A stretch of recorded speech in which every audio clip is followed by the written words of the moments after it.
Oke, selamat datang di channel YouTube ini. Kali ini saya akan membahas tentang dosen-dosen sesat yang ada di sekitar skripsi Anda. Jadi, untuk level S3 dituntut untuk menulis disertasi, merancang mengerangkakan suatu teori. Untuk S2, master degree, disyaratkan untuk menulis tesis. Tesis ya artinya mensintesiskan suatu antitesis dan juga tesis yang sebelumnya, mencari suatu polemik, mencari suatu bentuk kritik, memaparkan suatu gagasan baru. Itu tesis. Tapi kalau skripsi, ya saya bisa mengatakan skripsi itu adalah latihan meneliti. Nah, kalau latihan meneliti, artinya skripsi Anda itu tidak harus sempurna. Yang penting Anda paham logika berpikir dari masalah yang Anda angkat. Lah, inti dari skripsi sama seperti disertasi ataupun tesis, yaitu penelitian. Yang namanya penelitian itu berarti meneliti. Yang namanya meneliti berarti meneliti sesuatu yang problematis. Yang problematis ini kenapa perlu diteliti? Agar Anda bisa menawarkan suatu gagasan atau suatu pemikiran atau mengungkapkan suatu bentuk fenomena sehingga orang bisa mempelajarinya dan mengetahuinya. Dan Anda bukan disarankan lagi ya, mungkin diwajibkan untuk meneliti sesuatu yang bukan fakta umum atau yang orang-orang paham. Jadi maksudnya adalah mungkin seperti ini. Kalau misalnya Anda membuat judul skripsi tahu bulat di sekitaran SD X, ya itu bukan penelitian. Karena apa? Ya memang faktanya ada orang jualan tahu bulat di sekitar SD itu. Kalau misalnya Anda ingin mengungkapkan, Anda punya pemikiran ya, ternyata tahu bulat di sekitar SD itu dipakai boraks. Itu masalah. Tapi masih belum bisa menjadi suatu penelitian. Yang harus kalian teliti itu adalah sesuatu yang di sekitar masalah itu. Misalnya, faktor-faktor yang membuat penjual bakso itu atau tahu bulat itu mencampur boraksnya ke tahu bulatnya yang dijual ke anak SD. Lah, itu baru menjadi suatu masalah yang perlu diteliti. Tapi itu masih belum lengkap. Kenapa? Karena Anda nggak bisa berargumen sendirian. Anda wajib berargumen berdasarkan kerangka berpikir teoritis yang jelas. Kerangka berpikir teoritis yang jelas itu seperti apa? Misalnya, Anda membutuhkan sudut pandang dari perspektif mana Anda melihat motivasi orang itu untuk mencampur boraks ke tahu bulatnya. Misalnya kalau Anda seorang sosiolog, Anda akan mengaitkan hal-hal yang berkaitan dengan faktor sosialnya si penjual boraks itu yang memotivasi dia untuk mencampur boraks. Mungkin si penjual tahu bulat itu adalah orang-orang miskin, tinggal di daerah kumuh sehingga kurang pendidikan, sehingga mereka yang penting mendapatkan untung. Orientasinya seperti itu. Kemiskinan itu yang akhirnya menjadi faktor memotivasi orang itu untuk mencampur boraks ke tahu bulatnya. Tapi kalau Anda seorang psikolog, Anda mungkin menilai bahwa ada motivasi secara internal dari sisi psikis si penjual boraks itu untuk mencampur boraks ke tahu bulatnya untuk dijual ke anak SD. Dan tentu saja jika Anda dari studi yang lain, faktor-faktor atau variabel yang lainnya untuk menopang argumen Anda mengenai masalah tadi, itu juga pasti akan berbeda. Atau contoh lain misalnya, Anda melihat pagi-pagi di perempatan jalan emak-emak kecelakaan. Nah, emak-emak kecelakaan. Kalau Anda seorang antropolog atau sosiolog, Anda pasti akan melihat variabel-variabel yang membuat emak-emak itu kecelakaan itu didasarkan pada ternyata emak-emak itu punya anak 5, semuanya itu masih kecil-kecil SD sampai TK. Dan suaminya itu adalah seorang pengangguran, tapi prinsipnya harus pengen dilayani. Lah akhirnya begitu banyak tekanan kultural seperti itu ya. Dia harus masak, dia harus melayani suami, dia harus menyiapkan semua makanan pagi hari. Dan itu membuat dia tertekan dan akhirnya kecelakaan. Kalau Anda seorang sosiolog atau antropolog, variabelnya seperti itu. Tapi kalau Anda menonton kecelakaan emak-emak di pagi hari itu dan Anda seorang psikolog, Anda pasti melihat oh bahwa ternyata emak-emak ini secara psikologis memang bermasalah, sehingga dia tidak fokus, mengalami kecemasan, gangguan intensitas kompulsif atau sejenisnya dan lain sebagainya yang membuat dia kecelakaan. Tapi kalau Anda misalnya seorang polisi yang melihat emak-emak kecelakaan itu, Anda akan menggunakan argumen Anda yang diberangkatkan dari teori-teori hukum, lalu lintas, dan lain sebagainya. Oh, emak-emak ini kecelakaan karena kecepatannya itu sebesar ini, sementara jalan rayanya seperti ini, kepadatannya seperti ini. Kemudian di lampu merah dia tidak sempat mengerem dan akhirnya kecelakaan. Dia tidak pakai helm juga dan sejenisnya. Teori-teori hukum dan lalu lintas itu yang dia gunakan untuk menjelaskan fenomena itu. Kalau misalnya Anda orang rentenir bank, tagihan cicilan sepeda motor, Anda akan menganalisis emak-emak kecelakaan itu karena dia tidak membayar cicilan motornya selama beberapa bulan. Dan ketika melihat saya memakai logo misalnya Yamaha atau Honda, kemudian dia panik dan akhirnya kecelakaan. Bagaimana saya tahu ya? Saya melihat platnya dan plat itu atas nama siapa, saya memiliki datanya dan lain sebagainya. Jadi emak-emak kecelakaan itu karena panik melihat saya sebagai rentenir bank untuk menagih cicilan motor yang belum terbayarkan. Orang ekonomi juga pasti akan beda ketika menjelaskan kecelakaan itu. Jadi setiap suatu fenomena atau masalah jika dilihat dari suatu perspektif pasti akan berbeda.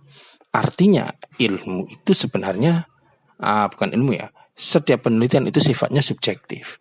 Namun dia harus menjadi pseudo objektif dengan syarat dia memiliki referensi atau rujukan untuk menjelaskan itu. Lah, mengapa tadi saya mengatakan bahwa ada orang-orang yang memang merusak skripsi Anda? Itu karena dalam tanda kutip dosen-dosen itu sebenarnya tidak memahami kriteria atau esensi dia atau marwah dia sebagai dosen pembimbing.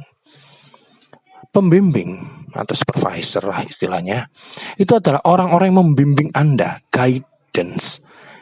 Orang-orang yang memberikan bimbingan, tapi masalahnya mereka itu malah justru mengontrol penelitian Anda. Mereka itu berpikir bahwa mereka adalah Tuhan dalam penelitian Anda. Mereka berpikir bahwa mereka yang paling tahu dan paling benar mengenai skripsi Anda.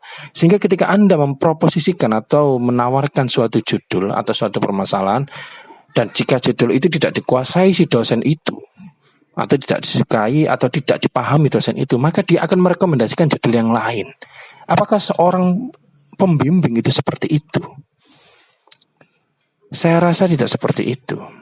Kalau misalnya Abu Jahal minta bimbingan ke Rasulullah, Abu Jahal nangis-nangis, wah saya itu merasa bersalah ya sebagai orang yang kafir, misalnya seperti itu. Apa Rasulullah bilang mending kamu jadi ikan aja? Kan gak kayak gitu konsepnya. Ketika dia menjadi manusia yang salah, maka dia tetap menjadi manusia dan diperbaiki. Kalau Anda meneliti misalnya meneliti X, tapi ada kekurangan dalam kerangka berpikir Anda, maka dosen pembimbing yang sebenarnya pembimbing yang paling benar itu adalah bagaimana membuat kerangka berpikirnya masalah X itu menjadi logis dan bisa diteliti dan menjadi menarik dan bisa menjadi wawasan yang masif pengaruhnya untuk pembaca. Bukan malah jangan pakai ini, jangan pakai itu. Apalagi dosen pembimbing yang bilang, wah nanti kamu sulit pakai teorinya, wah nanti kamu sulit cari referensinya, wah nanti kamu kayak gini-gini lah.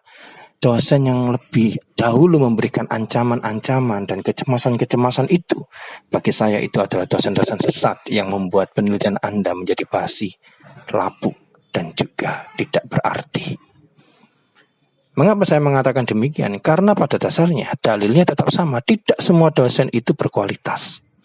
Tidak semua dosen itu dalam tanda kutip layak menjadi dosen. Karena seharusnya dosen itu adalah bukan guru.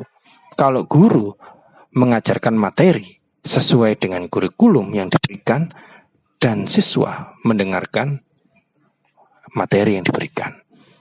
Istilahnya orang Jawa digugulan ditiru lah. Tapi kalau dosen, Anda harus menawarkan suatu pola berpikir, mode berpikir, memberikan semacam seminar. Perkuliahan di kelas itu kan seminar. Kalau ada suatu buku referensi, buku itu hanya dijadikan referensi, rujukan, bukan kebenaran mutlak. Dosen itu harus menawarkan suatu pikiran kritis. Kalau misalnya buku itu atau teori itu memiliki kekurangan, dosen menawarkan kekurangan itu. Dosen harus memberikan sesuatu yang tidak dijelaskan di dalam buku. Itu dosen yang berkualitas. Tapi dosen yang tidak berkualitas selalu textbook. Dan kalau sudah textbook, ini yang susah. Biasanya orang yang nggak pinter itu, kalau ada pendapat yang beda dikit, pasti langsung emosi. Lah, cari aja dosen Anda yang kalau didebat dikit atau dikasih ide yang lain, dia langsung marah-marah. Bukan malah membuka wacana atau membuka ruang diskursif. Itu adalah dosen yang kurang pintar. Lupakan gelar dia, entah dia PhD, profesor, doktor, atau siapapun, nggak penting. Jangan lihat orang itu dari covernya. Jangan lihat orang dari pakaiannya. Lihatlah tubuh yang memakai pakaian itu. Percuma kalau dia itu profesor atau doktor atau PhD, tapi kalau gaya berpikirnya itu masih katrok, ya saya rasa Anda akan tersesat dengan dosen itu. Tapi kalau misalnya, tapi jangan disalahartikan. Kalau saya mengatakan misalnya profesor itu orangnya suka marah-marah, atau orangnya itu temperamennya tinggi, karakternya seperti itulah, atau kita sebut wataknya seperti itu. Dan sementara watak itu tidak ada relasinya dengan apa yang dia pikirkan, apa yang dia tawarkan dalam pemikirannya, gagasan-gagasannya. Saya rasa Anda harus menilai dia dari gagasannya. Karena kontrak Anda dengan dosen Anda di ruang kelas atau di ruang perkuliahan, itu adalah kontrak antara mahasiswa dan dosen. Antara orang yang memberikan seminar, antara orang yang menawarkan gagasan dan ruang diskursif, dengan Anda, orang yang mau diajak berdiskusi dan belajar pemikiran yang baru.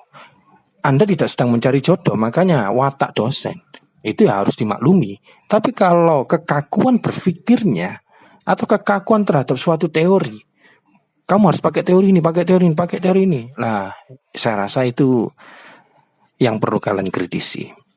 Jadi ketika kalian menulis skripsi, Anda pasti akan, dosen-dosen yang kurang berkualitas ya, pasti akan menanyai mengapa mengambil judul skripsi ini. Lah, biasanya cirinya seperti itu. Karena apa? Itu kayak semacam pertanyaan default. Pertanyaan yang template-nya seperti itu. Padahal pertanyaan penelitian yang paling awal, yang paling penting itu adalah mengapa Anda menganggap penting masalah ini untuk diangkat. Karena urgensi dari penelitian itulah yang mendasari atau yang menjadi pondasi penelitian itu diadakan. Bukan alasan personal Anda mengapa memilih judul itu. Makanya ketika mahasiswa menjawab, ya karena saya tertarik, ya itu sebenarnya nggak salah. Karena jenis pertanyaannya yang mendorong mahasiswa untuk menjawab seperti itu. Jadi itu kayak jebakan, pertanyaan jebakan yang sebenarnya tidak esensial. Kalau pertanyaan jebakan yang esensial itu nggak masalah. Ini pertanyaan jebakan yang kayak, kenapa kamu suka es krim itu? Ya karena es krim ini manis dan saya suka, kan beres. Tapi kalau pertanyaannya, kalau Anda tahu gula itu bisa menyebabkan diabetes, mengapa Anda masih mengkonsumsi es krim itu? Lah, itu kan pertanyaan yang sama persis. Kenapa Anda meneliti X ini? Pentingnya itu apa? Dan lain sebagainya. Mengapa itu berbeda dengan yang lainnya dan lain sebagainya. Pertanyaan model itu yang harusnya ditawarkan di awal-awal persidangan atau pengujian atau bahkan pembimbingan. Bukan ujung-ujungnya itu langsung, wah kamu ganti judul aja. Oh kamu gak bisa, kamu kayak ini terlalu sulit bagi kamu, dan lain sebagainya. Padahal orang meneliti pada dasarnya untuk anak S1 belajar meneliti. Orang belajar itu keliru gak masalah. Yang penting dari kekeliruannya dia bisa mempelajari sesuatu. Ya itulah sekelumit kisah tentang bagaimana Anda harusnya menulis skripsi. Dan thanks for watching.